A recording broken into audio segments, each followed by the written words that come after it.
তো দেখো আজকের রেসিপি হচ্ছে আলু ডিমের ঝোল। তো আলু ডিমের ঝোলটা আমি কিভাবে বানিয়েছি তোমরা অবশ্যই ভিডিওটা পুরো দেখে লাইক কমেন্ট করে জানিও। আজকে আমি কোনো হিংস দেবো না, কিভাবে আমি ডিমের রেসিপিটা বানিয়েছি। তো চলো রেসিপিটা তোমাদের কাছে শেয়ার করি। তোমরা ভিডিওটা স্কিপ না করে প্লিজ ভিডিওটা পুরো দেখে ওয়াচ টাইমটা দিও আর কমেন্টে জানিও আমি কিভাবে আজকে ডিমের রেসিপিটা বানিয়েছি। চলো দেখতে থাকো। দেখো আমি প্রথমে আলুটা কেটে নিয়েছি, আলুটা আর টমেটো কেটে নিয়েছি, 3টা ডিম সেদ্ধ করে রেখে দিয়েছি। তো সবথেকে প্রথমে পুচকি কিচেন থেকে তোমাদের সকলকে জানাই স্বাগত। Welcome to Puchki kitchen.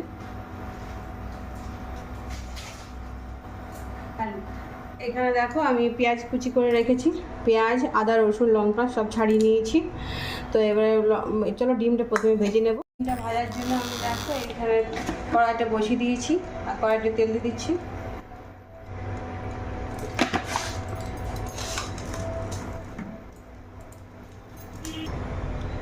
তেলটা গরম হয়ে গেছে, এবার ডিমগুলো দিয়ে দেবো।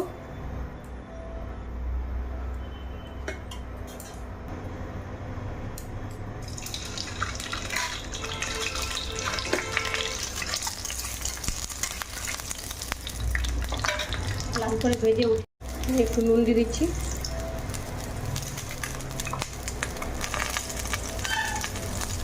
হলুদ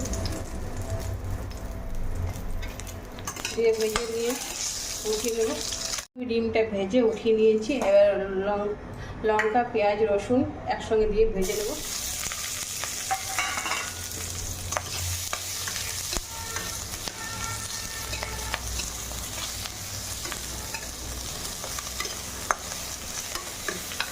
দেখো পেঁয়াজটা হালকা ব্রাউন হয়ে এসছে, এবারে একটু জিরা গুঁড়ো দিয়ে দেবো, জিরা গুঁড়ি একটু ভেজে দেবো।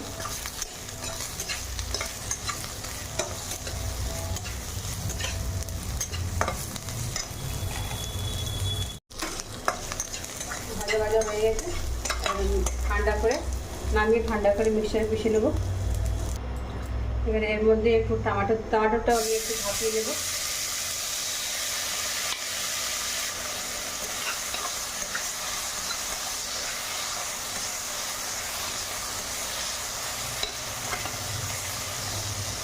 সব একসঙ্গে মিক্সারে পিষে কড়াইটা গরম করার জন্য ছেড়ে দিয়েছি আর তেল দিয়ে দিলাম।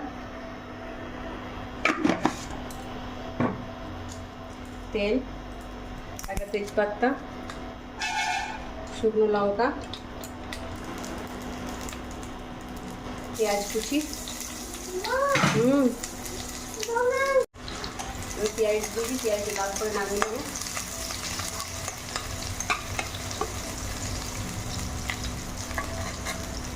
পেঁয়াজটা লাল করে ভাজা হয়ে গেছে, এখানে ভেজে রাখা মশলা মিক্সারে পিষে নিয়েছি, কাশ্মীরি লঙ্কা গুঁড়ো আর হলুদ দিয়ে মশলাটা কষে নেব।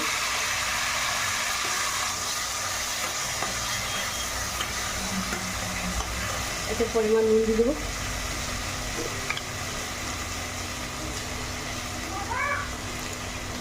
নুনটাকে এবারে দিয়ে মশলার সঙ্গে কষে দেবো। মশলাটা একটু এই বাটিতে জল দিয়ে দিচ্ছি, মশলার বাটিতে।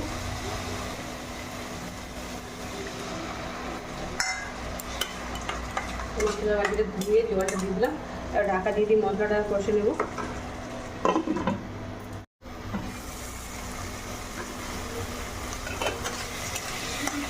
মশলা তেল ছেড়ে দিয়েছে, এবার সেদ্ধ করে রাখা আলু দিয়ে ভেজে নেব।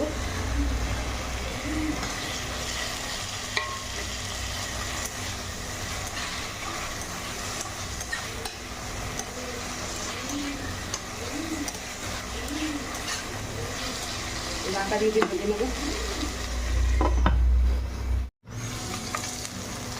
দেখো ফাইনালি আলুটা ভালোভাবে ভাজা ভাজা হয়ে গেছে।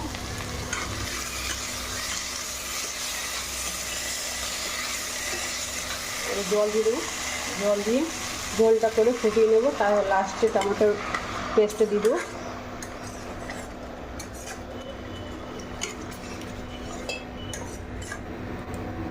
ঝোলটাকে একটু ফুটিয়ে নেব।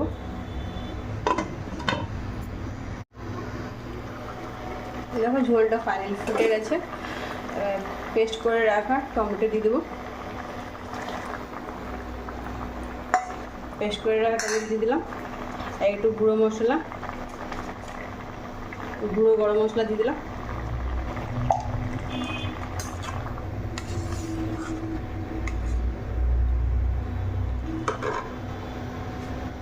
ডিমটা আমি ছেড়ে দিলাম,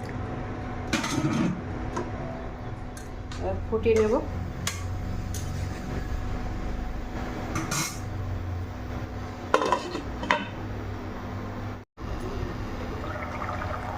দেখো ফাইনালি আমার রেসিপিটা একদম রেডি হয়ে গেল, ডিমের ঝোলের রেসিপি। তো তোমরা কমেন্টে জানিও যে কীভাবে আমি আজকে আলু ডিমের রেসিপিটা বানিয়েছি, কেমনভাবে মশলাটা আমি বানিয়েছি। চলো তোমাদেরকে রেসিপিটা রান্না করে দেখালাম। তো তোমরা অবশ্যই লাইক কমেন্ট করে জানিও। একদম রেডি হয়ে গেল, আমি ওভেনটা বন্ধ করে দিলাম।